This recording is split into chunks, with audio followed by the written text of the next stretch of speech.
안녕하세요. 60이 다 되어 주변 사람들을 더 생각하고 살자라고 다짐하는 요즘이에요. 그리고 사람은 뿌린 대로 거둔다는 말을 이 나이 되다 보니 참 많이 보면서 살고 있어요. 한 동네에서 자란 남편과 결혼을 했을 때까지만 해도 인생은 이제 탄탄대로일 거다라고 생각하고 살았어요.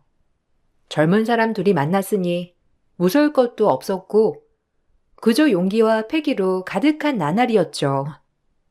남편은 나이 차이 많이 나는 동생이 있는 소년 가장이었는데 홀 어머니와 동생을 거느고 살고 있었거든요. 남편의 사정을 모르지 않았던 터라 결혼을 했을 때 다 내 식구다라고 여기며 살아갔어요. 물론 아들이 최고다라고 여기는 시어머니 때문에 힘든 시집살이가 있었지만 그마저도 그때 당시엔 다 겪는 것이라고 생각하며 하루를 보내고 있었죠. 우리 아들이 아주 크게 될 거야. 그러니까 이런 못 사는 집이라고 무시하지 말아라.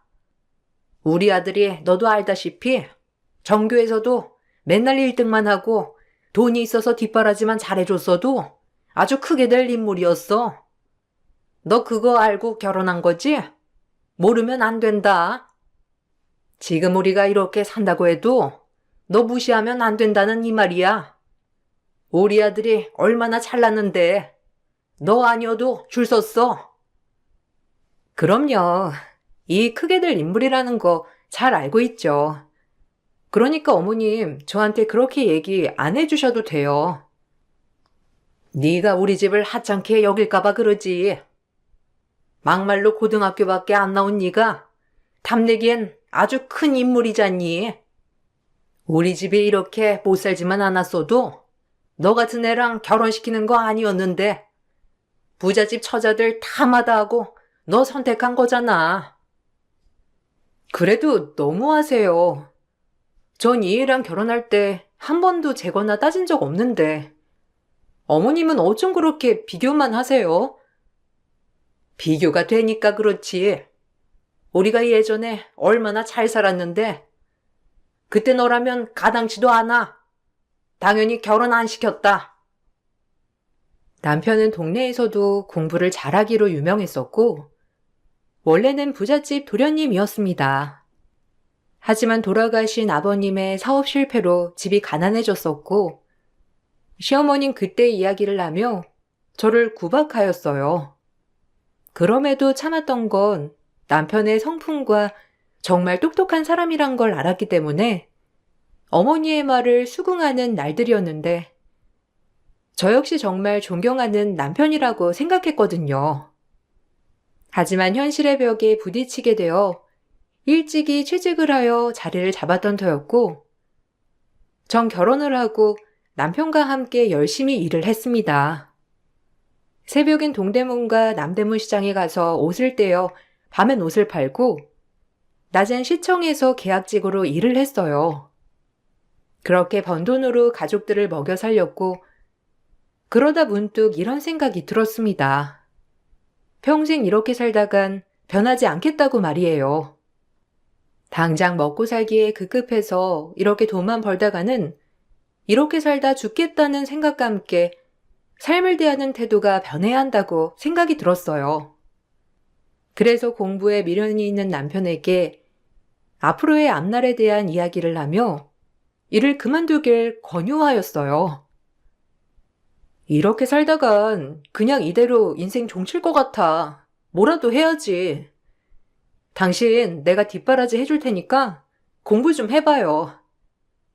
그래도 우리 형편에 당신 혼자 이렇게 돈 버는 게 말이 되나? 어머니도 계시고 동생도 있는데 그건 너무 무리야. 아니야. 정말 우리 미래를 생각해보자. 당신이 그래도 뭐라도 돼야 삶이 달라지지. 평생 우리 둘이 이렇게 돈만 벌다간 그냥 이대로 인생 종칠 것 같아서 그래요. 우리 애들 낳았을 때 떳떳한 부모가 되어야지. 내 말 믿고 하고 싶던 공부를 해요. 그래도 되겠어? 둘이 벌어도 이렇게 빠듯한데 당신 혼자 벌어서 내 식구 먹고 사는 게 보통 일이 아닐 거야. 애 생기기 전에 뭐라도 해야지. 일단 도전을 해야 앞날이 변하지 않겠어요? 당신이 그런 마음이라면 더 악착같이 공부해주면 돼요. 당신도 꿈이 있고 하고 싶은 게 있잖아요. 그러니까 우리 한번 앞날을 같이 그려나가 보자고요. 남편이 공부의 뜻이 확고한 사람이었던 걸 잘 알았기 때문에 제가 뒷바라지를 해가며 공부를 했어요. 시어머니도 제가 벌어먹일 땐 아무 말씀은 안 하셨는데 그저 마음속으로 고마워하셨을 거라고 생각합니다. 정말 뼈 빠지게 일을 하고 남편 뒷바라지, 시동생 학비, 그리고 노모까지 모시며 최선을 다했습니다. 그래도 다행인 건 남편은 한 번에 법원 공무원에 붙게 되었고 그때부터 공직 생활을 시작하게 되었어요. 공무원 월급이라야 많은 건 아니었지만 그래도 조금 숨통이 트였죠. 그나마 둘이 벌게 되니 살림살이는 나아졌지만 시어머니 아들이 법원 공무원이 되자 저에게 다시 큰 소리를 내기 시작했어요. 역시 우리 아들이다. 내가 뭐라도 할 줄 알았어, 우리 아들. 너 서방 잘 얻은 줄 알아. 네가 공무원 남편 만날 수 있겠어? 그건 아니죠. 미화 덕분에 이렇게 된걸요. 그동안 미화가 우리를 위해서 계속 돈 벌었잖아요. 그게 얼마나 대단한 일인데 엄마는 말을 그렇게 하세요. 제가 공무원 된 건 미화 덕분이니까 엄마도 미화한테 더 잘해주셨으면 좋겠어요. 아니 돈이야. 지가 원해서 번 거지. 누가 나가라고 등 떠밀었다냐? 너 신랑 잘 얻었다. 아주 든든하겠어. 막말로 집 팔자 피려고 너 공부시킨 거지. 지가 하기엔 이미 머리통이 글러먹었으니 널 등 떠민 거야. 너네 말이 틀리냐? 어머님은 이해가 그냥 저 듣기 좋으라고 하는 소리죠. 어머님 말씀이 다 옳아요. 저 신랑 정말 잘 만났고 제가 더 잘할게요. 그러니까 어머님은 걱정 안 하셔도 돼요. 어머님 말대로 제가 공무원 남편을 어떻게 만나겠어요. 주제 파악 한번 잘해서 좋다. 그러니까 네 남편 떠받들고 살아. 네 남편 낳아준 나한테도 물론 잘해야 하고. 그때는 그냥 시어머니 말이면 따라야 하는 때라고 생각했고 말도 안 되는 억지를 부리신 적이 많았지만 그래도 남편의 어머니이기 때문에 참아냈습니다. 그리고 어머님은 병을 이기지 못하고 세상을 떠났어요. 마음속에 어머니에 대한 원망이 많이 쌓여 있었지만 어머님을 떠나보내드리면서 다 털어냈고 무엇보다 남편이 정말 저에게 다정했기 때문에 그런 미움을 다 털어낼 수 있었던 것 같아요. 어머님이 돌아가셨지만 시동생이 있었기 때문에 시동생을 꼭 잘 건사해야겠다고 다짐했던 때였습니다. 남편보다 10살이나 어린 시동생은 고등학교를 졸업하고 밥벌이를 한다며 공장에 취직을 한다고 하였고 그런 시동생이 제 친동생 같았기 때문에 더 나은 삶을 살게 해주고 싶은 생각이 들더라고요. 그때는 항상 뭐든 우리 식구들이 다 잘 살고 그저 앞날을 더 잘 나아갔으면 좋겠다는 생각을 가지고 있었거든요. 저도 빨리 자리 잡아야죠. 아무래도 형이랑 형수도 힘들게 일하는데 제가 어떻게 집에 있나요? 나가서 돈이라도 벌어야지. 민식이 얘기론 거기 공장이 월급을 많이 준대요. 하루라도 빨리 돈 모아서 독립해야 하니까 거기로 취직하려고요. 도련님, 그러지 말고 도련님도 공부해보는 게 어때요? 뭐 지금이야 돈 때문에 공부를 어떻게 해라고 하겠지만 나중에 보면 아마 잘했다고 싶을 거예요. 미래를 생각하지 않는 건 어리석은 일이에요. 뒷바라지는 제가 해드릴 테니 공부해보세요. 그래, 네 형수 말이 맞아. 지금이야 돈 버는 게 좋지. 나이 들어서 평생 공장에서 일할 거냐? 너도 노력을 해봐. 그래도 제가 어떻게 눈치 보이게 공부를 하겠어요.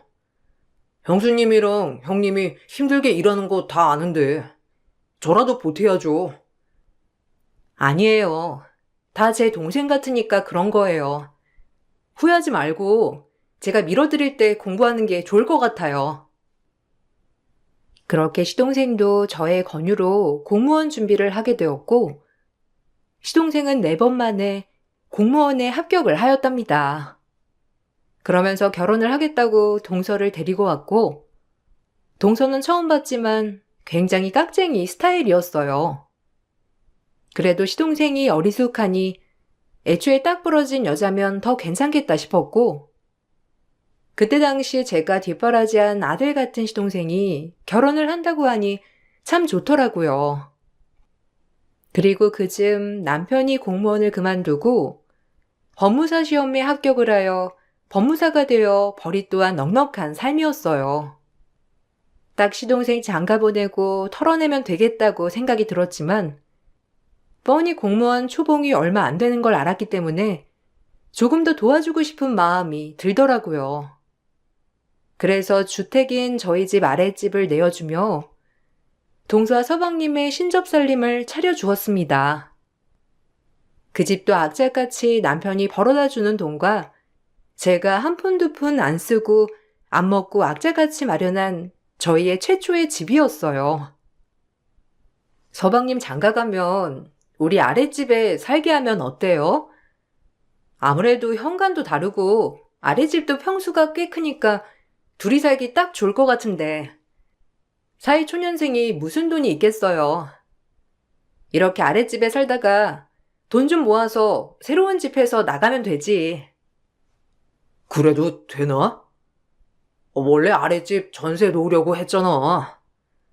당신이 한 푼 두 푼 모아서 이 집도 사게 된 건데 당신 뜻이 그러하면 나야 너무 고맙지. 사실 내 동생이지만 아직 사회 초년생이고 물정을 몰라도 너무 모르니까 당분간은 끼고 살고 싶었거든. 그래요. 저도 아들 같은 서방님 조금 더 데리고 있다가 여유될 때 분가시켜도 될 것 같아요. 그리고 내 식구한테 주는 건데 전세는요. 다 식구끼리인데. 전 서방님 한 번도 남이라고 생각해 본 적 없고 그저 내 동생이라고만 생각했어요. 정말 고마워. 당신을 만나서 우리가 이렇게 살게 된 건데 그런 말까지 해주니까 진짜 장가 잘 갔다 싶다. 동서 또한 넉넉한 형편이 아니었기 때문에 저희의 의견에 적극 찬성하게 되었고 그렇게 아랫집에 서방님네 부부가 살게 되었어요. 하지만 너무 잘 알아서 문제였을까요? 동서는 저희의 집안 경제 사정을 다 알고 싶어 했고 그로 인해 서방님과 불화가 시작되는 것 같았습니다. 그리고 작은 거 하나에 토라지며 저와도 사이가 소원해지기 시작했고 서방님네를 아랫집에 들인 건 저의 정말 인생 최대의 실수라고 생각하는 사건이었어요. 서방님도 다시 보는 계기가 된 사건이었거든요. 아니, 수도세를 왜 내라는 거예요? 솔직히 형님이 들어와서 살라고 했으면 모든 공과금은 형님이 부담하는 거 아닌가요? 어? 아니, 동서, 그건 아니지. 집을 내준 건 맞지만 여기서 알뜰히 살다가 좋은 집 마련하라는 뜻이었던 거지. 내가 동선의 생활비를 다 책임지겠다는 뜻은 아니었어. 오해했구나? 그런 거 아니니까 공과금은 각자 나눠서 내는 게 맞는 것 같아. 아, 누굴 그지 취급하나? 본인이 들어와서 살라고 했으면서 그리고 형님네 벌이 어마어마하잖아요. 막말로 제 남편 얼마나 번다고 이걸 뜯어가려 하세요? 진짜 양심도 없지. 전 이 공과금 못 내겠으니까 형님이 알아서 하세요. 동서, 진짜 너무하네. 아니 내가 우리한테 고마워하란 말은 안 해. 그래도 이건 아니지. 사람이 어떻게 이런 식으로 행동해? 그럼 저보고 상식이 없다는 소리예요? 형님 이런 말 뭐하지만 저 대학까지 나온 여자고 형님은 고졸이잖아요. 상식이 없어도 형님이 더 없지. 제가 더 없겠어요? 진짜 웃기네요. 저도 이런 말 하고 싶지 않은데 형님이 먼저 자초한 일이세요. 이런 동서의 태도에 화가 나다 못해 어이가 없어서 웃음이 나더라고요. 새파랗게 어린 동서가 저한테 항상 저렇게 따박따박 말대꾸를 하는데 정말 할 말이 없더라고요. 학벌까지 운운하며 저를 가르치려 했을 때는 진짜 머리 꼭지가 도는 줄 알았습니다. 아니, 형수님, 이 사람한테 뭐라고 했어요? 아, 진짜 째째하게 왜 그러세요? 제가 형 벌이가 얼만지 다 아는데. 서방님, 그래도 그건 아니죠. 처음에 아랫집 살기로 했을 때 공과금 문제는 깨끗이 합의 본 거였고 제가 많은 거 요구하는 게 아니라 각자 쓴 물세, 전기세를 내자는 건데 이게 왜 이렇게까지 서방님네랑 말다툼을 해야 하는지 모르겠네요. 제가 친동생이었어도 저한테 물세 받아내려고 하겠어요? 이게 남이니까 그런 거지. 이제야 형수님의 본색이 나오네요. 그리고 제 안사람한테 신경 좀 써주세요. 그래봬도 대학 나온 사람인데 형수랑은 하늘과 땅 차이죠.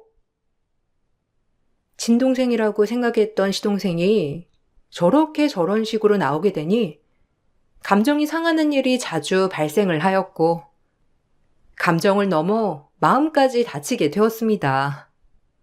이런 얘기를 남편에게 했을 때 처음엔 남편도 제 편보단 동생 편을 자주 드는 모습이었고 누구 하나 내 편은 없는 기분이 들면서 속상했어요.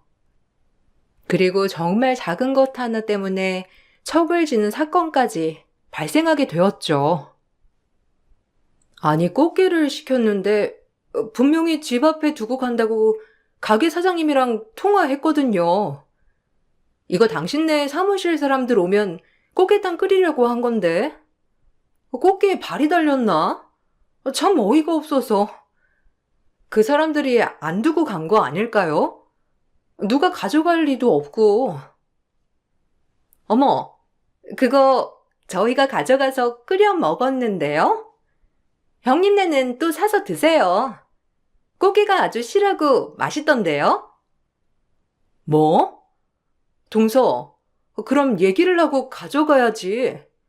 내가 안 된다고 할 사람도 아니고 중간에서 마음대로 가져가면 어쩌자는 거야?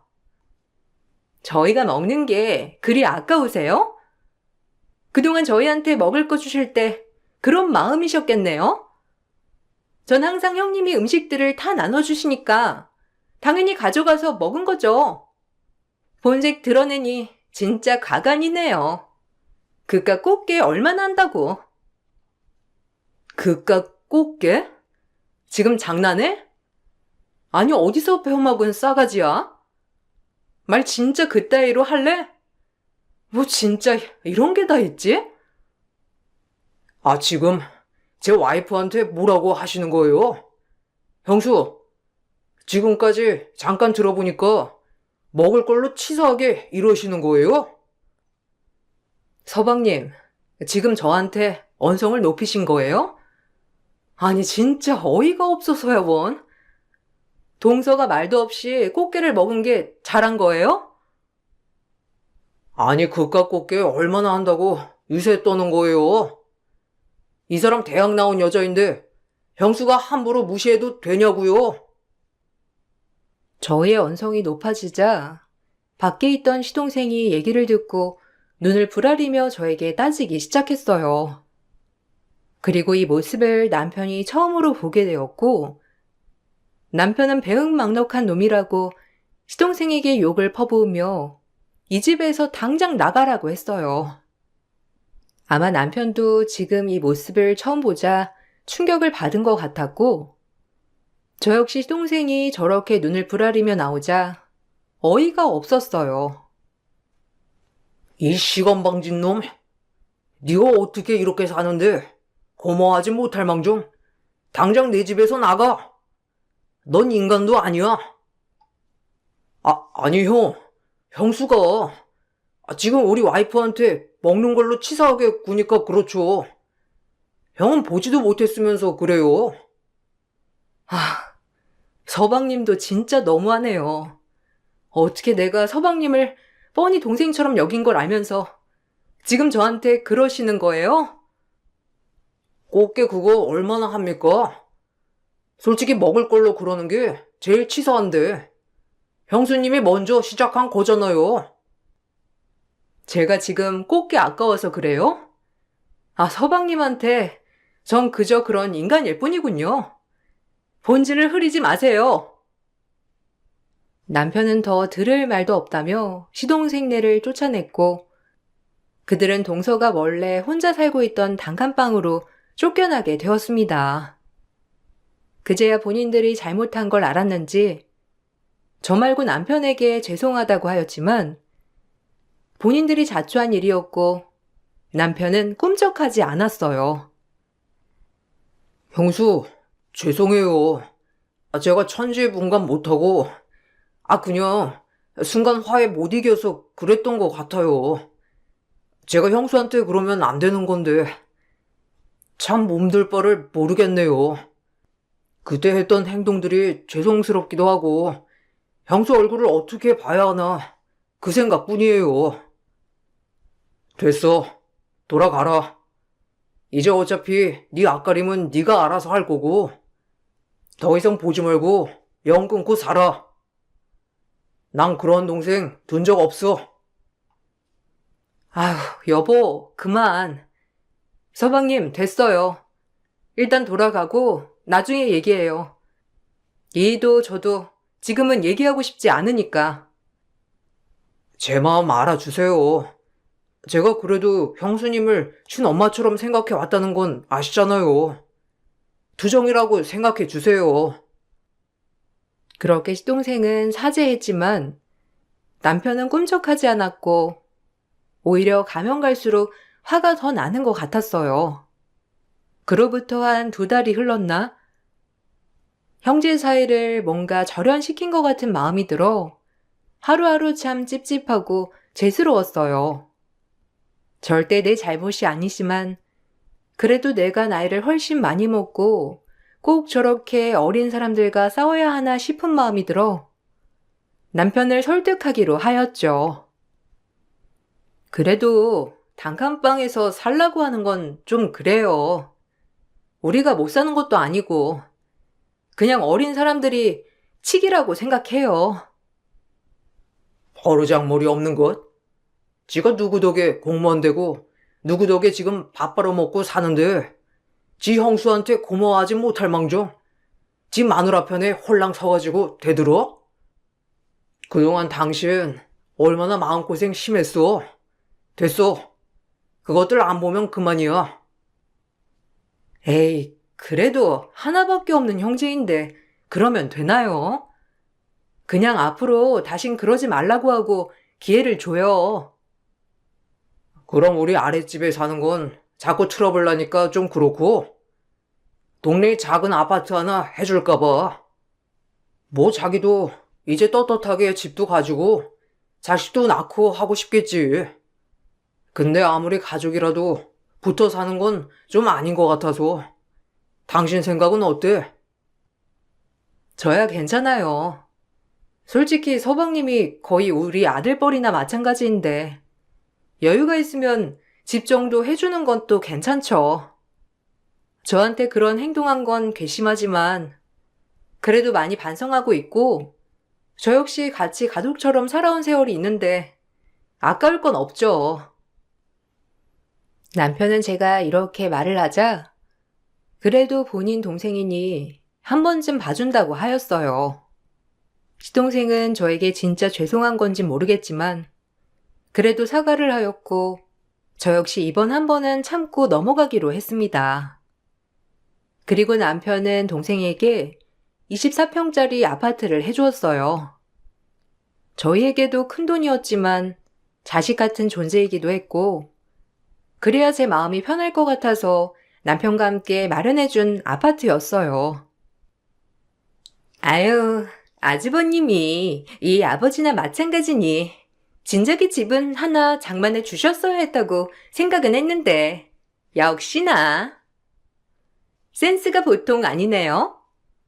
하긴 요새 누가 집도 절도 없는 사람한테 시집을 가겠어요. 진작 해 주셨어야 해요.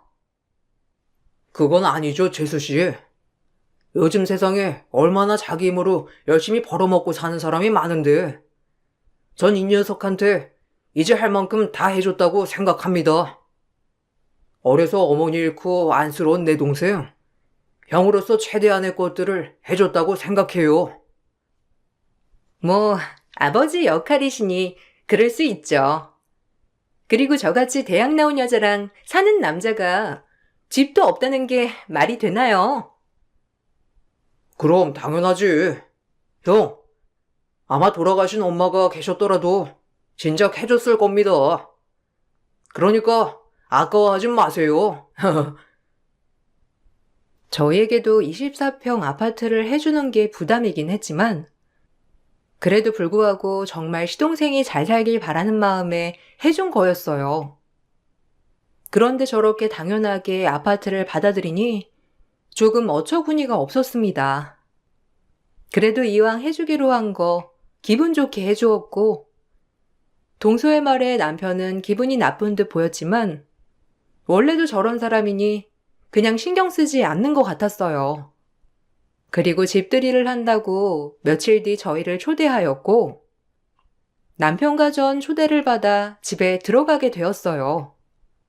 거실에서는 서방님이 남편에게 식 구경을 한참 시켜주고 있었고, 전 동서가 뭘 좋아할지 몰라 그래도 제 딴엔 예쁘고 실용성 있는 그릇 세트를 선물로 맞춰주었습니다. 이제라도 잘 지내보자는 마음에서 정말 정성껏 준비한 선물이었는데, 하나밖에 없는 형제 사이 이제라도 좋게 지내고 싶었거든요. 아유, 그릇 세트라니? 적어도 여기 오실 땐 형님네 정도면 가전 하나는 해주셔야 하는 거 아니에요? 형님, 사회성 떨어지는 것 같아요. 아우, 가져가세요. 이런 건 줘도 안 쓰네요. 디자인도 그렇고 어쩜 정말 못 배운 티 나요, 형님.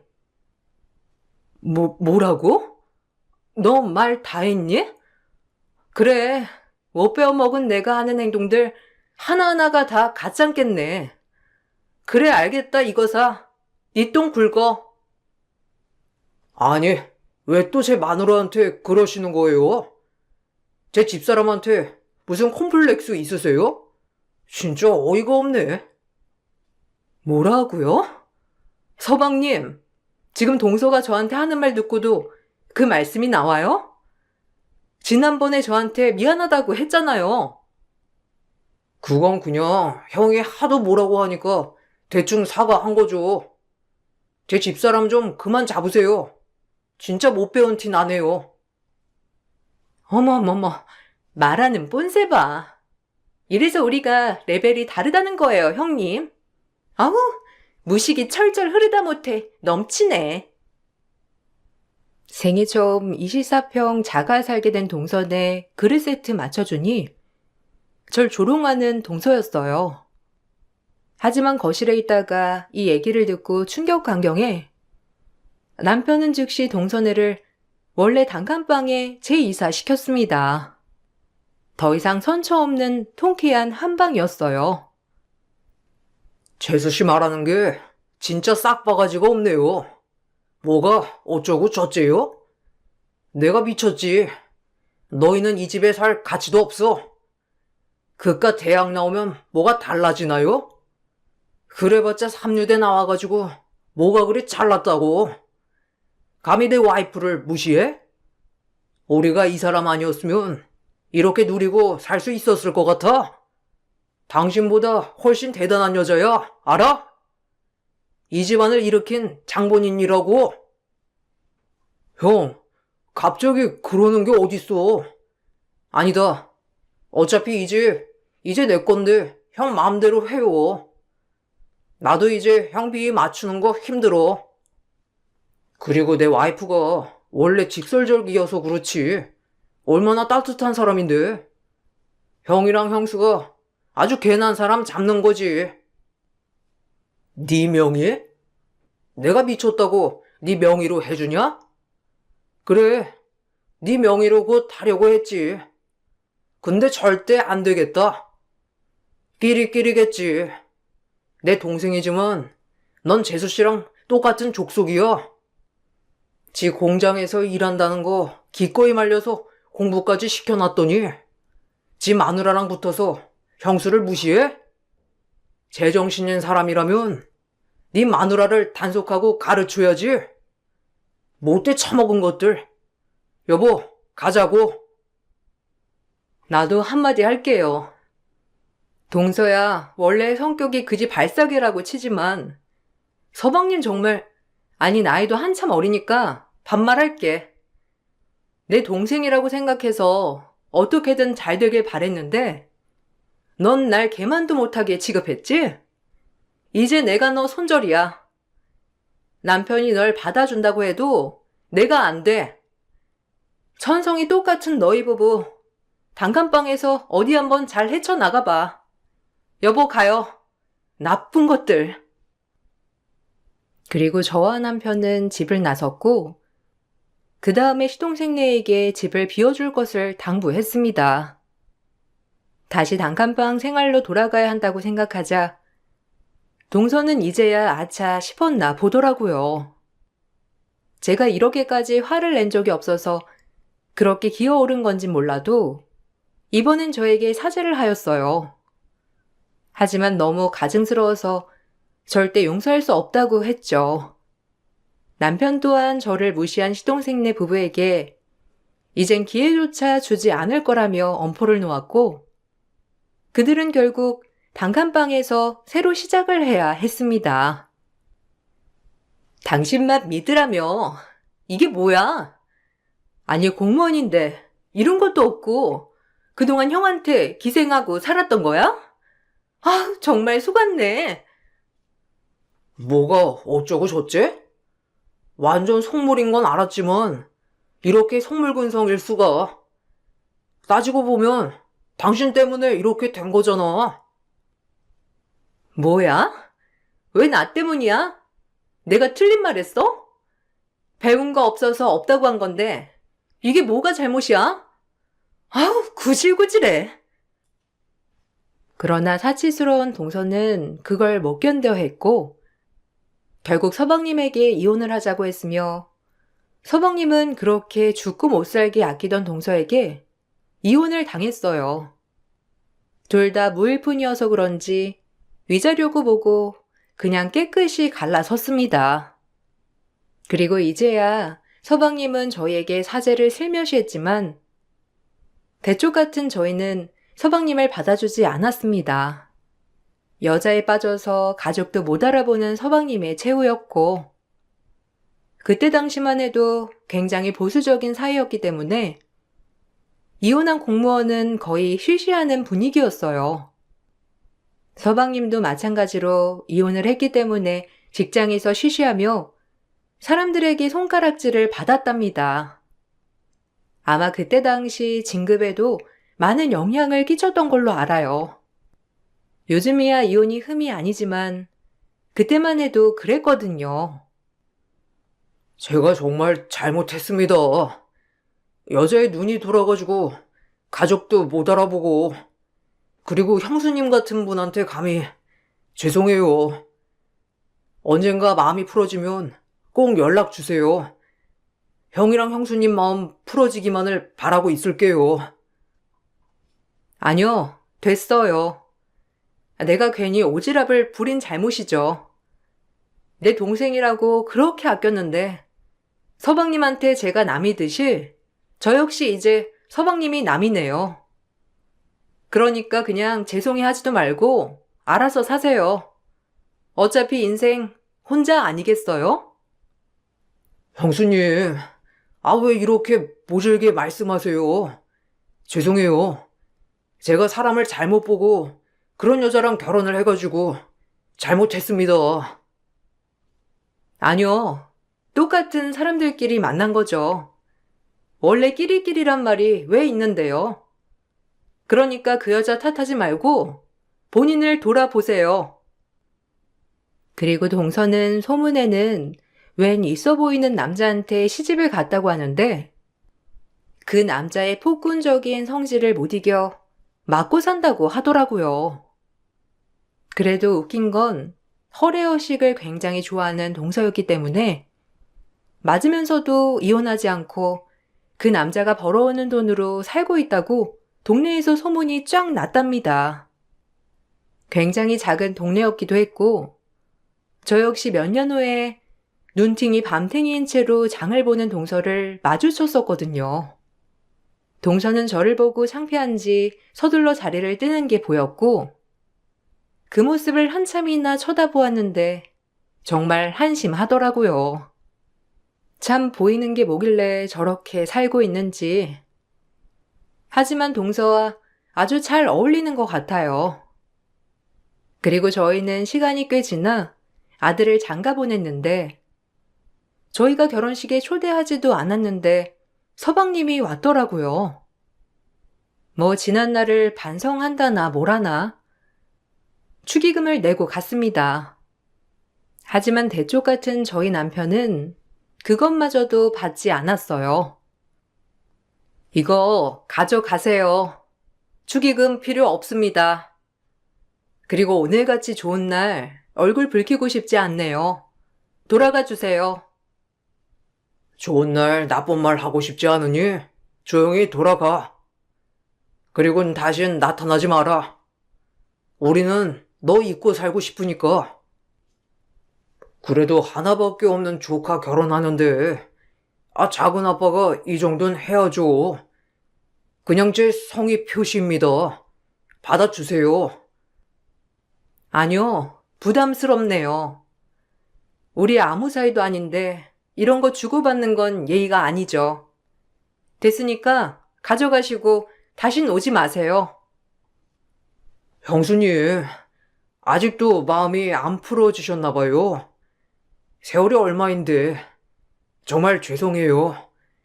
제 옆에 누가 더 있나요? 네? 그러니깐요. 참 안타깝네요. 본인이 자초한 일 평생 그냥 속죄하며 사시고 본인 기준에 맞는 여자랑 재혼하세요. 네 형수 말이 맞아. 인간인 줄 알고 걷어줬더니 인간 말종이었잖니 너는. 나도 안 잊혀지는데 네 형수가 잊을 수 있겠냐? 사람이 왜 사람인데 짐승이랑 달라서 사람이야. 넌 짐승만도 못하게 행동한 거고 그냥 네 업보라고 생각해. 얼른 돌아가. 그럼에도 불구하고 저희는 받지 않았어요. 지금은 꽤 시간이 많이 지나서 하나밖에 없는 형제 사이 다시금 만나면 어떨까 싶지만 제가 아들같이 키웠어서 그런지 아직까지 그 배신감이 이루 말할 것이 없네요. 제가 희생했으니 나한테 잘해라 이건 아니지만 그래도 정도가 지나쳤던 서방님 때문에 사람에게 큰 배신감을 느끼게 된 일화예요. 그리고 사람은 뿌린 대로 거둔다는 것도 뼈저리게 느꼈죠.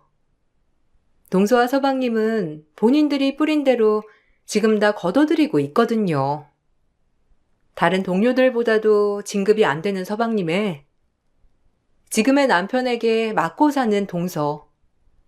참 기가 막힌 인생인 것 같습니다. 생각해보면 남편 빼고 시어머니와 시동생에게 받은 상처가 아직까지 아물지 않는 것 같네요.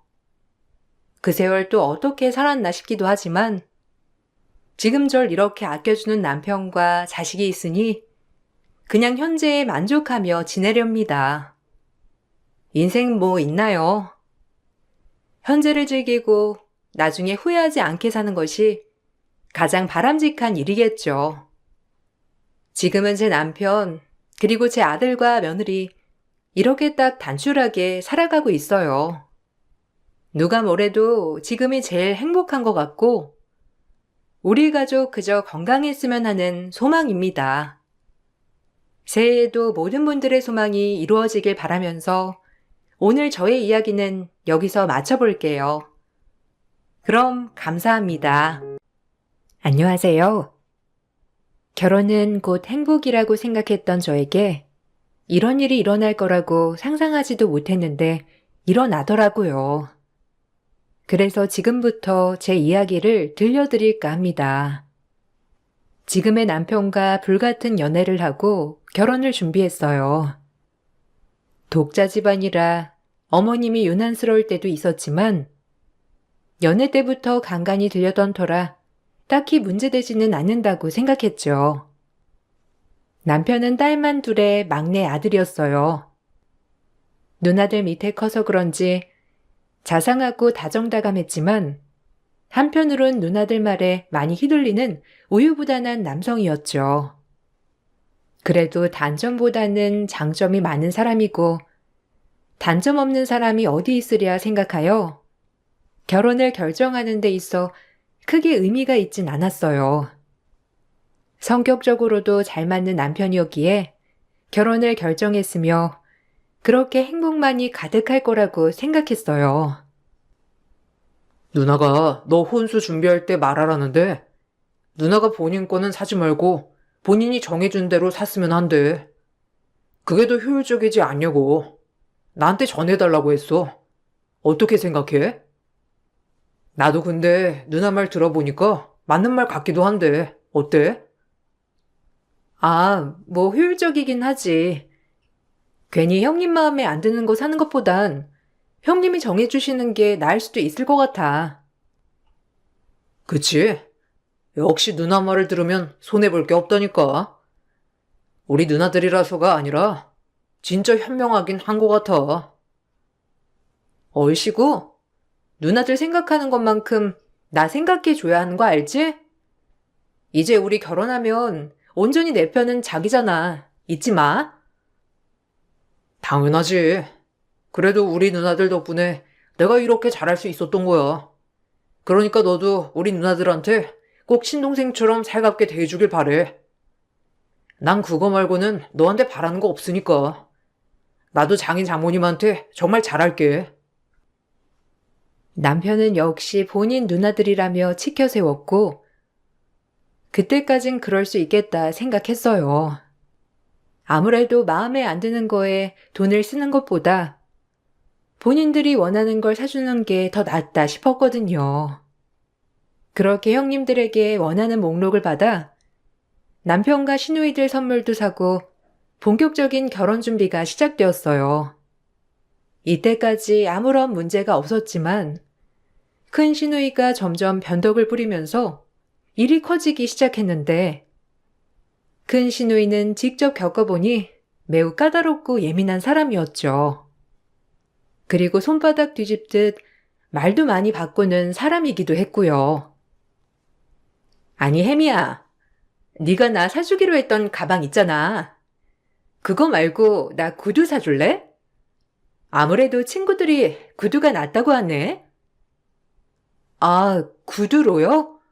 이미 다 가방 알아봐서 구매만 하면 됐던 거였는데. 그럼 구두로 바꾸시는 거예요? 어머, 벌써? 구두로 바꾸려고. 아닌가? 가방이 낫나? 뭐 어떻게 하지?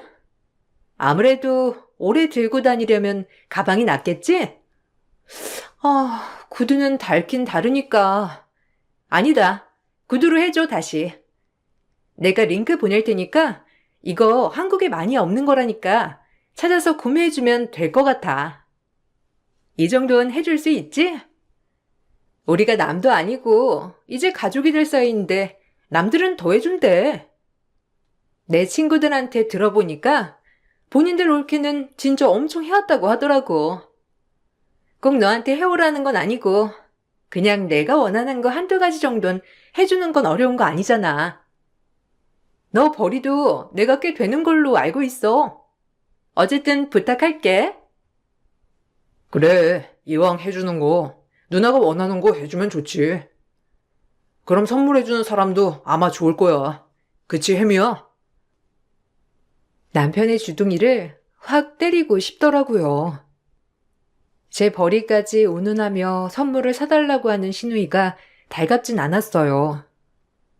사실 남편보다 제가 벌이가 더 많았던 건 사실이었고, 졸업 후 전 바로 일을 하고 승진도 빨리 한 케이스였기 때문에 제 나이 또래 여성들보다도 커리어적인 면이나 금전적으로 여유가 있는 편이었어요.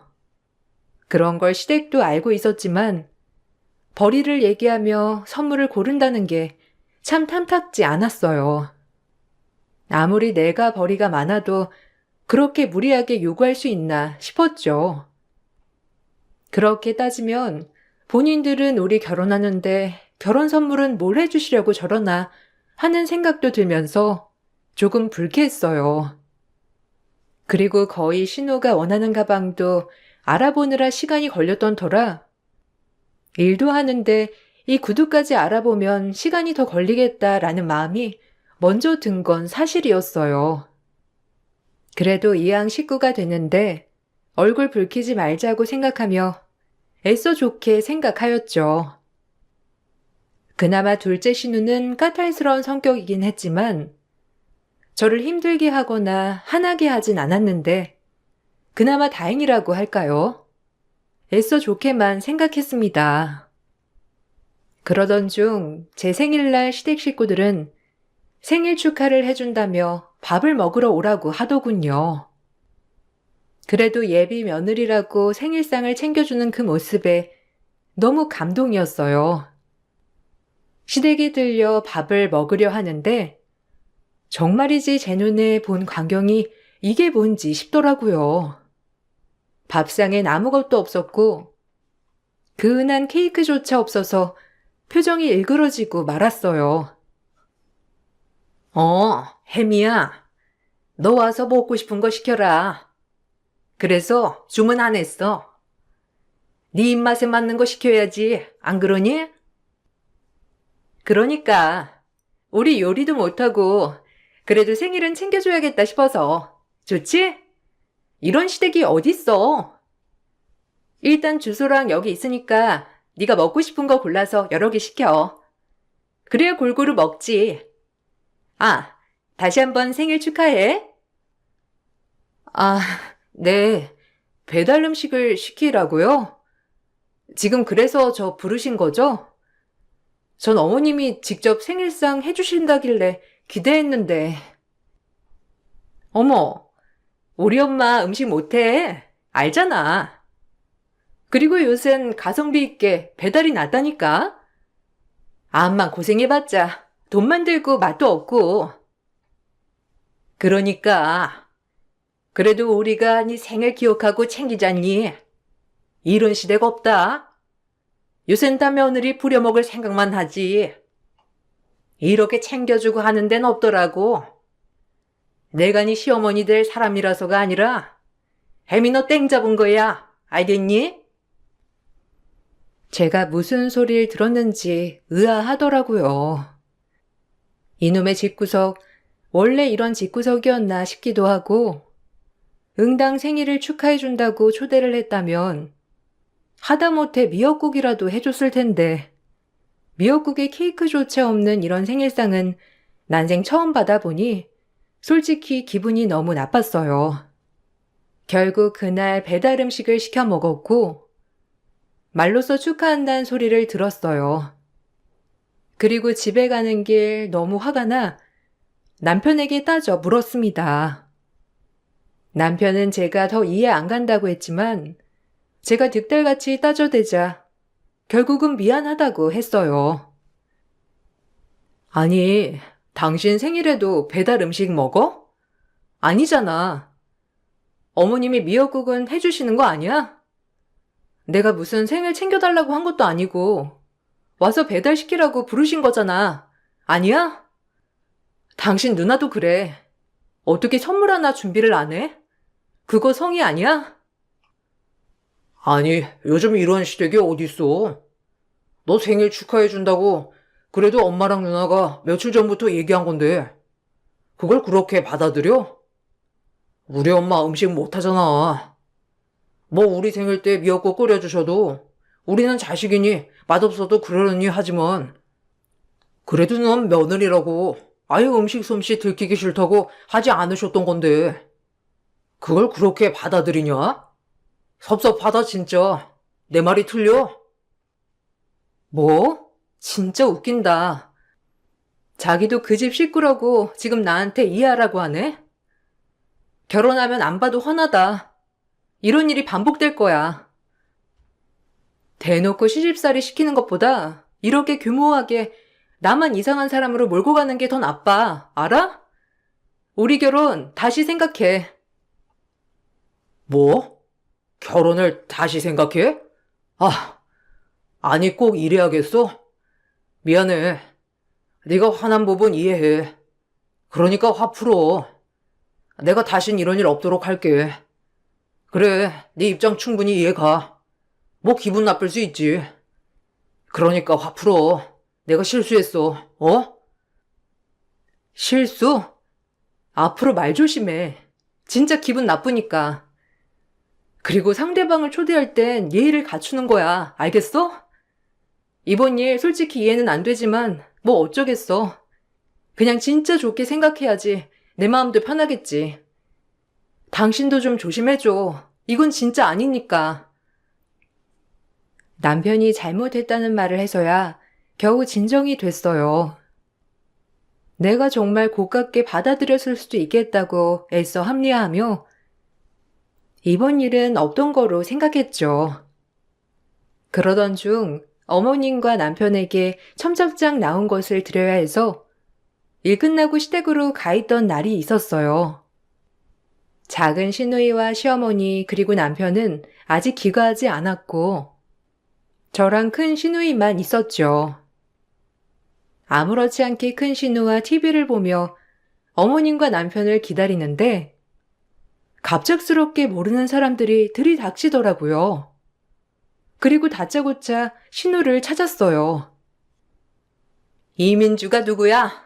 너야? 네가 이민주야? 둘 중 이민주가 누구냐고? 네가 감히 엄한 유부남을 꼬셔서 바람을 피우게 해? 아니, 오해세요. 제 말 좀 들어보세요. 정말 유부남인 거 몰랐다니까요. 네? 이러지 말고 나가서 얘기해요, 제발. 너라면 그럴 수 있어? 네가 이민주구나. 유부남 홀린 대가는 치러야겠지? 너 내가 오늘 가만 안 둘 줄 알아. 언니, 얘야. 어머, 이거 놓고 말해요. 저도 피해자라고요. 아니, 이거 폭행죄로 고소할 거예요? 당장 머리 이거 놓지 못해요? 아니, 왜들 그러세요? 제발 놓고 말씀하세요. 네? 차근차근 이해가 가게 설명을 해주셔야죠. 왜 그러는지 제발요.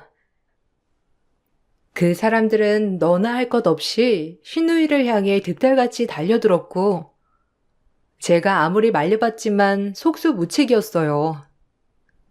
그리고 한참을 퍼붓고 그 유부남과 헤어질 것을 종용하며 그들은 떠나게 되었어요. 울고 있는 형님께 듣고 보니 알고 보니 형님이 만나고 있던 상대는 유부남이었습니다. 전 너무 놀라 기함을 했죠. 그리고 저에게 간절하고 간곡하게 부탁 하나를 하더라고요. 전 그런 형님을 외면할 수 없었는데 당연히 뜯어 말려야 하는 건 맞지만 제가 더 이상 형님을 비난할 수는 없었어요. 혜미야, 제발 이거 우리 엄마 알면 쓰러져. 그리고 민구 알면 내가 얼마나 창피해. 그러니까 아무한테도 말하지 마, 응? 내가 정리할 거야. 그러니까 그때까지 우리 둘만 아는 비밀로 해주면 안 될까? 내가 진짜 너무 창피해서 그래. 제발. 아무리 그래도 그렇지 어떻게 유부남을. 아니 형님, 비밀로야 할 수 있죠. 그런데 진짜 정리하셔야 해요. 유부남은 아니에요. 나도 알아. 정리하려 했어, 안 그래도. 그러니까 일단 우리만 아는 비밀이다. 제발 부탁이야. 남녀 사이 알잖아. 모자르듯 자를 수 없다는 거.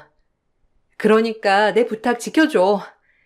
내가 진짜 너한테 앞으로 무리한 부탁도 안 하고 잘해줄게. 알겠지? 진짜 이거 우리 엄마 알면 정말 졸도한다. 그러니까 진짜 부탁할게. 절대 입도 뻥끗하지 말아줘. 내가 정리할 거니까 기다려줘. 아, 꼭 정리하셔야 해요. 이게 한 가정 파탄 나는 것도 시간 문제고 이건 진짜 아니에요. 유부남이라니. 일단 알겠어요. 큰 신우는 사정을 하며 빌었고 저는 결국 입을 다물었어요. 그리고 곧이어 들어오는 시어머니와 남편에게조차 말이죠.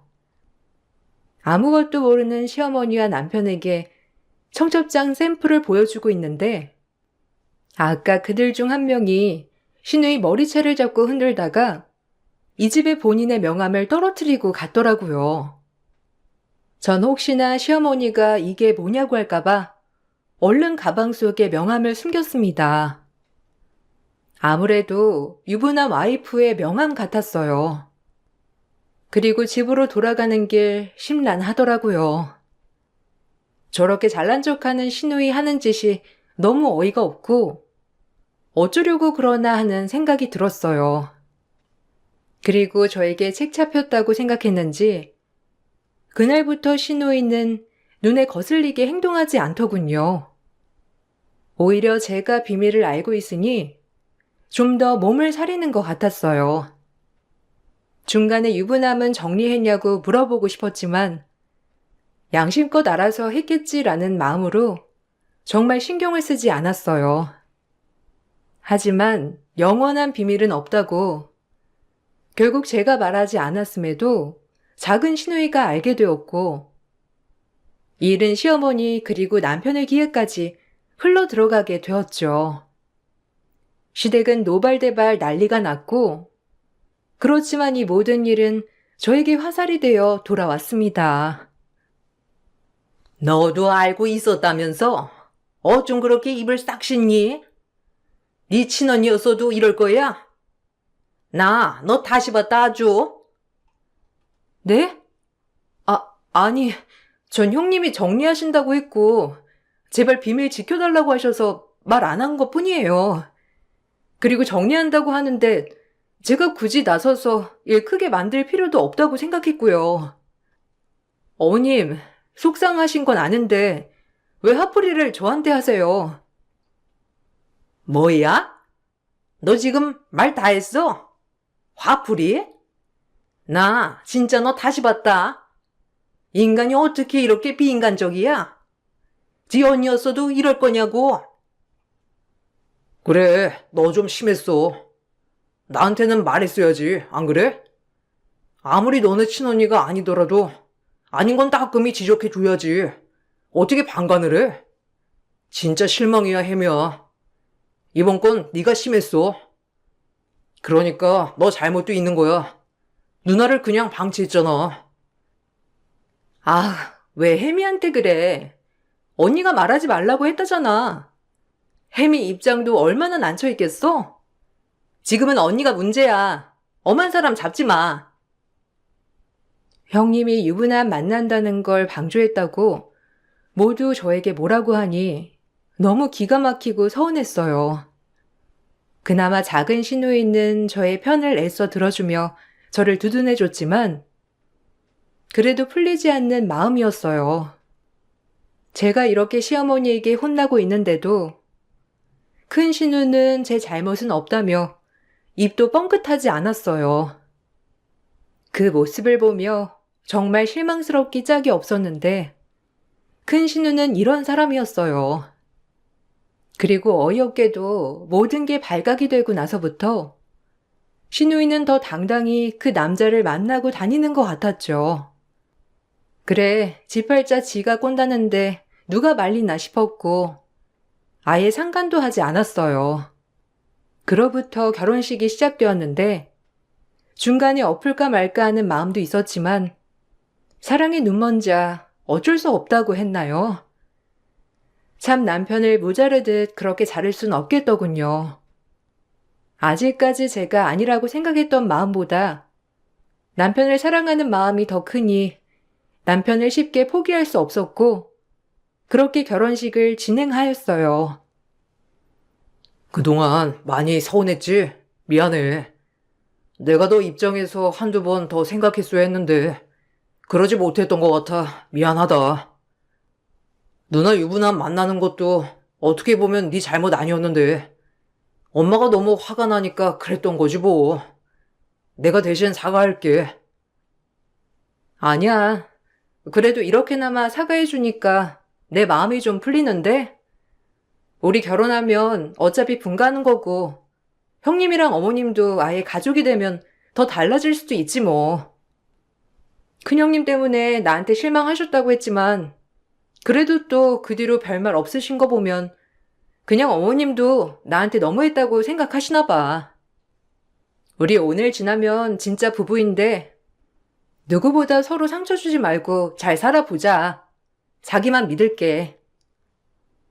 서로 약속을 하며 결혼식을 올렸고 많은 사람들의 축복 속에 결혼식이 끝이 났어요. 직계 가족 사진을 찍는데 큰형님이 웬 모르는 남자를 데리고 와서 사진을 찍더라고요. 그걸 보고 어머님은 아무 말씀도 안 하셨고 저도 누구냐고 묻고 싶었지만 결혼식 당일엔 너무 정신이 없어 물어보지 못했어요. 그리고 저희는 신혼여행을 떠났고 신혼여행에 도착하자마자 어머님께 전화를 드리는데 어머님이 행설수설 하더라고요. 이때 어머님의 행동이 이상하다고 알아차렸어야 했던 건데 그냥 경황이 없어 그렇구나 라고만 넘겼죠. 남편 또한 뭔가 알고 있음에도 불구하고 저에게 횡설수설하는 모습이 이상했어요. 어머님, 저희 도착해서 전화드려요. 여기 날씨 너무 좋네요. 어머님도 오늘 너무 고생하셨어요. 아참, 아까 우리 사진 찍는데 형님 옆에 계시던 분은 누구예요? 어머님도 잘 아시는 분 같던데? 형님 그새 남자친구 생기신 거예요? 아까 못 물어봐서. 어?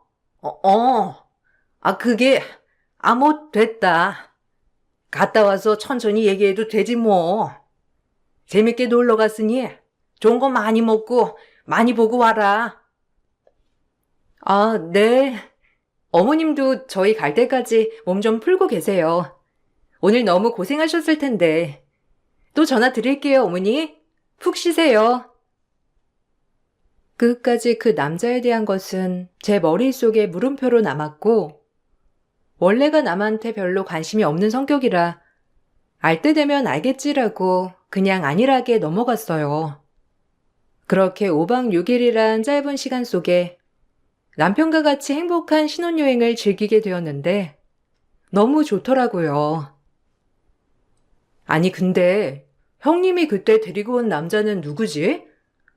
금세 남자친구 만드셨나?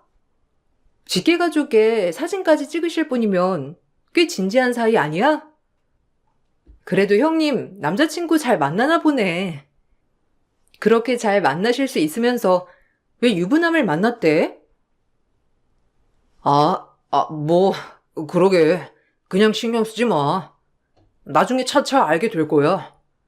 그러니까 지금은 우리 둘이 이렇게 즐기자. 알겠지? 남편도 별 대수롭지 않게 넘겼기 때문에 저 역시도 신혼여행을 즐겨야겠다고 생각했고 재미난 신혼여행이었어요. 그리고 신혼여행에서 돌아와 옷부터 갈아입고 양갓집에 들려야겠다고 생각해 신혼집에 갔더니 제가 준비한 1억 상당 혼수가 일체에 사라졌더라고요. 그야말로 집이 텅텅 비어 보였어요. 전 너무 놀라 남편에게 이게 어떻게 된 일이냐며 소리를 쳤어요. 어머, 웬일이야? 도둑 든 거 아니야? 이게 어떻게 된 거야? 아니, 이럴 수가 있어? 자기야, 빨리 경찰 불러, 경찰! 저기, 그게, 일단 옷부터 갈아입고, 천천히 내가 다 설명할게. 말하려고 했는데, 차마 입이 안 떨어져가지고. 당신 뭐 아는 내용이야, 이거?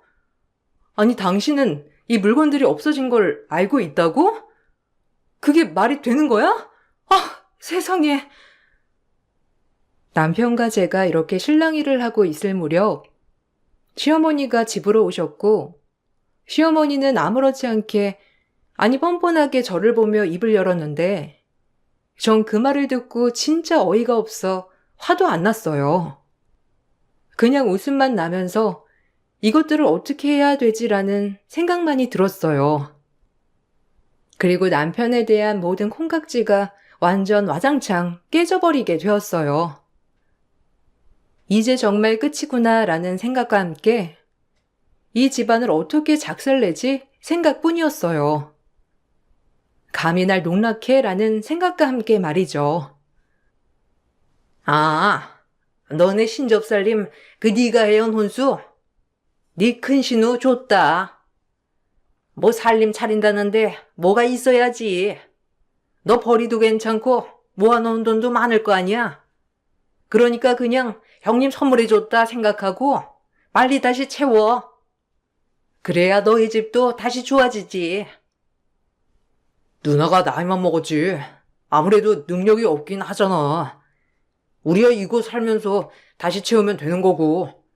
사실 누나 그 유부남, 아니 매형될 사람이랑 살림 차렸어. 막상 만나보니까 좋은 사람 같더라고. 그 여자가 끝까지 버티고 이혼을 안 해주는 거라지 뭐야? 신혼여행에서 얘기하려고 했는데 차마 네가 그렇게 좋아하는 모습 보니까 입이 안 떨어지더라고. 진짜 어이가 없네.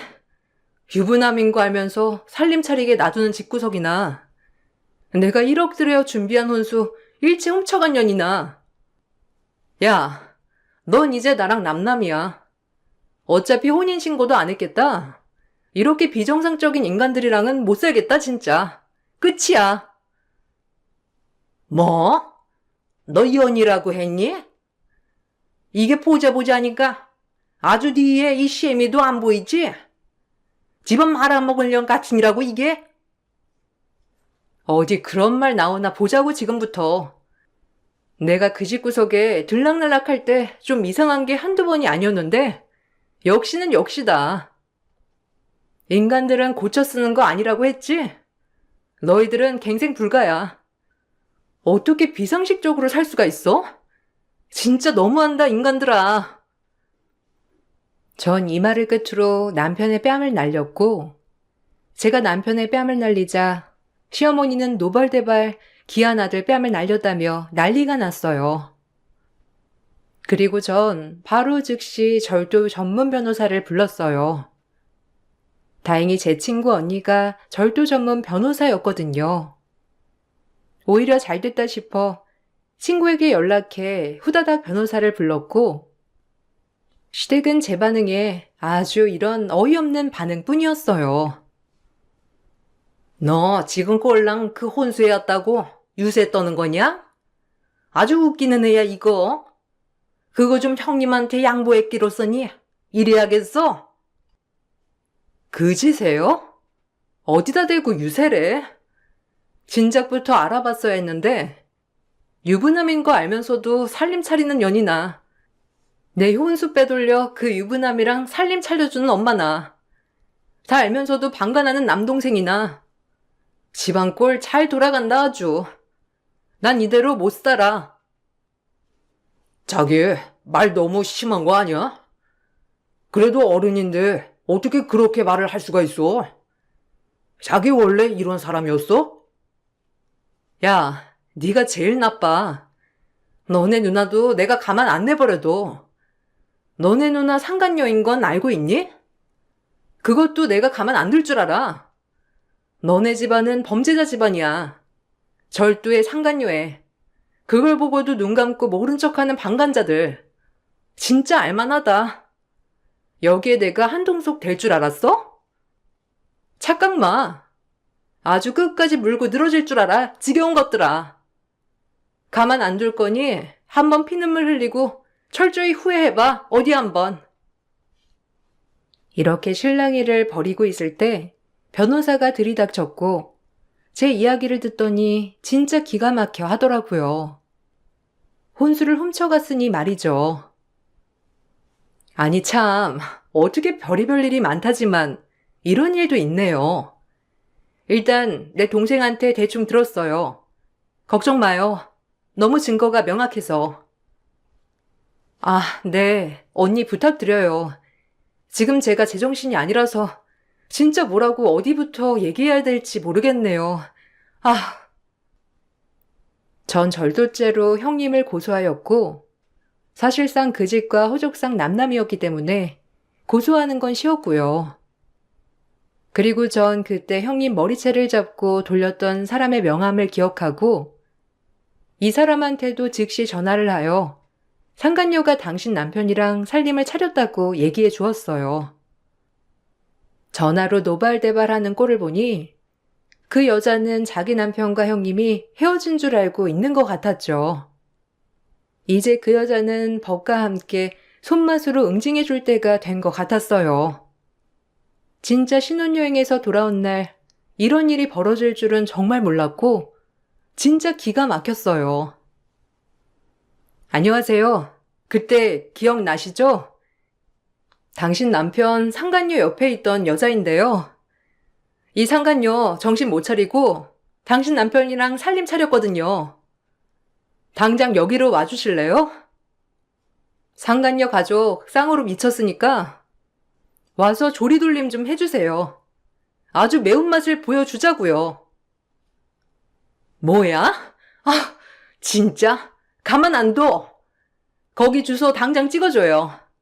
아니, 이것들이 정리했다면서 아직도 그러고 있어? 날 우습게 봤네, 아주. 시어머니는 제 전화를 뺏으려 했고 결국 유부남의 와이프가 와서 난리 버거지를 쳐댔습니다. 상간녀 집을 대라며 시어머니에게 으름장을 내놓은 것은 물론이며 남편에게도 삿대질을 해가며 악을 써댔죠. 사실 그걸 알면서도 방관한 사람들이 더 나쁜 사람 아닌가요? 전 그런 모습들을 보며 진짜 이가 갈렸고 진짜 상식적인 사람들이 아니었다는 생각이 들면서 소름이 돋았어요. 오호라, 당신들이 그년의 엄마고 남동생이구만. 당신들도 한패지? 어떻게 그래? 딸년이 잘못된 길로 가면 가르쳐야지. 어떻게 그렇게 방치하냐고. 그년 집으로 당장 앞장서. 당신은 엄마니까 집 잘 알 거 아니야. 가만 안 두기 전에 앞장서 빨리. 아니, 제 말 좀 들어보시고 진정하세요. 지금 이런다고 일이 해결될 일도 아니고, 그리고 둘이 사랑한다는데 이런 게 무슨 의미가 있어요? 아이고, 못 살아. 나 죽는다. 내가 진짜 내 명예 못 살지. 어떻게 이런 일이, 아휴, 진짜 어쩌다 우리 집이 이런 꼴이 됐어. 당신이 방관했으니 이렇게 된 거 아니야. 나이 먹었으면 똑바로 행동해야지. 딸년이 뭘 보고 배웠겠냐고. 당장 앞장서. 그리고 전 제 캐리어를 들고 친정으로 갔어요. 더 이상 이 집구석에 있고 싶지도 엮이고 싶지도 않았거든요. 자초지종을 부모님께 이야기하니 정신 나간 집안이라며 잘했다고 하더군요. 다행히 혼인신고는 안 했지만 정신적 스트레스와 결혼식에 투자한 비용 등을 다 남편에게 받아내려고 소송을 걸었어요. 그리고 그 유부남의 와이프는 끈질기게 시어머니를 쫓아다니며 결국 형님의 집을 알아냈고 또 한 번 그 집에 가서 난리를 쳐댔더라고요. 그리고 형님은 절도죄로 고소와 함께 상간녀 소송까지 같이 들어갔어요. 이제 고소하니? 다 네가 원하는 대로 하니까 고소해? 나쁜 것. 어쩜 이리 사람이 독해? 그거 좀 혼수 가져갔다고. 내 인생을 조져놔? 너 때문이야. 나 이제 어떡하냐고. 내 인생 망했어. 알아? 네 덕분에 나 빨간 줄 긋게 생겼다고 이거 사. 넌 더한 벌도 받아야 해. 아직까지 정신 못 차리고 남의 가정 파탄 내고 하다하다 혼수 제품을 다 훔쳐가? 도둑년이 말이 많아. 네 인생은 진짜 끝났어야 해. 너네 엄마 네 남동생도 용서 안 해. 알겠니? 아직 멀었어. 너 정신 차리려면. 깜빵 한번 갔다 와야지. 아, 네가 사랑을 알아? 어떻게 헤어지냐고. 이렇게 사랑하는데. 그리고 그깟 혼수가 뭐라고. 내가 갚으면 될 거 아니야. 아, 이미 끝났어. 차라리 돈을 꺼달라고 하지. 이게 뭐니? 뒤에서 더럽게 훔쳐가? 진짜 기가 막혀. 어디다 말도 못해. 내 시누이 될 뻔한 여자가 이런 짓 했다고 내가 창피해서 말도 안 나온다고. 진짜 상식 이하다 정말. 제발 절도권은 합의만 해줘. 그럼 다 해결된다더라. 응? 나 상간녀 소송도 들어갔는데 어떻게 일이 이렇게 되니? 한 번만 봐줘. 합의 같은 소리 하네. 누구 좋으라고 합의를 해줘? 애초에 제정신이 아니니까 이런 짓을 벌렸지. 내가 그냥 봐줄 줄 알았어? 너 나 진짜 잘못 봤어. 나 그렇게 물러터진 애 아니거든. 그동안 내가 저놈한테 콩깍지가 씌어서 잠시 사리분별이 똑바르지 못했는데 이제서야 깨달았다. 너네 집구석이랑은 엮이는 게 아니라는 걸. 그냥 콩만 먹으면서 자기 반성이나 해. 그게 나니까. 형님은 이제 와서 합의를 해달라고 했지만 도저히 용서가 안 되었고 전 그냥 정신 차리게 고소를 진행하였어요. 법원 소송은 진행되었고 형님은 절도죄에 한해서는 2년 징역에 6개월 집행유예를 받았고 상간녀 소송으로 막대한 배상금을 물었어요. 처음 절도였지만 그 모든 금액이 1억 원 가량 되었기 때문에 집행유예로 끝나진 않았죠. 그리고 남편 또한 저에게 정신적 위자료를 줘야 했는데 그 돈으로 결혼식 준비 비용 등 다 퉁칠 수 있었답니다. 시어머니는 분이 풀리지 않는지 정신을 못 차리고 재탄만 했고 전 시어머니와 남편 그리고 신우에게 손가락 엿을 날려주고 일을 마무리했어요. 며느리 하나 잘못 들어와서 집 개차반 나고 이게 뭐야? 돈 잘 버는 며느리라고 좋아했건만 꼴랑 혼수 좀 가져갔다고 일을 이렇게 크게 만들어? 저게 인간이야? 어떻게 사람의 탈을 쓰고 한 집안을 풍비박산 만들 수가 있어? 아이고, 내 명에 못 산다. 아직도 내 탓을 한다니 진짜 안타깝네. 아유, 어쩌나 진짜. 그렇게만 생각하고 사니까 그렇게밖에 못 사는 건데. 너 말 조심해. 이제 너랑 나랑 끝난 마당에 진짜 나도 가만 안 있을 거야. 우리 엄마한테 막말하지 마. 우리 누나 그렇게 깜빵 보내고 넌 편할 것 같아? 나도 너 용서 안 할 거야. 알겠어? 어디 그 잘난 몸으로 잘 한번 살아봐. 알겠냐고? 용서 못해. 용서는 내가 하고 말고지. 네가 뭔데 날 용서 못한대? 잠시나마 널 만나서 내가 눈이 이만큼 높아진 것 같아 고맙다. 너 같은 놈 한번 만나고 나니 진짜 나 자신이 더 업그레이드 된 것 같아 오히려 고마워. 이제 너네 엄마랑 너네 정가범 누나 그리고 네 막내 누나 데리고 어디 한번 잘 살아봐. 그리고 행여나 연락할 생각 마. 너랑 엮이는 거 이제 정말 지긋지긋하니까. 그렇게 모든 일이 마무리되었고 참 행복 별거 없네. 이렇게 그냥 소소하게 평범하게 살아가는 게 최고구나라고 느꼈어요. 너무 행복했고 오히려 이런 일이 일어난 것이 너무 감사할 따름으로 진짜 정신적으로 해방된 느낌이랄까요? 계속해서 결혼 파토 낼 기회는 몇 번 있었지만 그때까지 정신을 못 차린 제 자신을 반성하며 이번 일로 많은 것을 느꼈어요. 그리고 한 번 아니면 정말 아니라는 것도 깨달았습니다. 여러분들도 아닌 것에 매달리고 있진 않나요? 한 번 아니다 하면 역시 모든 게 다 아니더라고요. 그러니까 여러분들, 저처럼 미련하게 붙잡지 마시고 다 떨쳐버리시길 바랄게요. 그럼 그 뒤에 행복이 뒤따른답니다. 지금은 너무 행복하니 이렇게 글을 써도 재밌네요. 읽어주셔서 너무 감사드리고 행복한 하루 보내세요.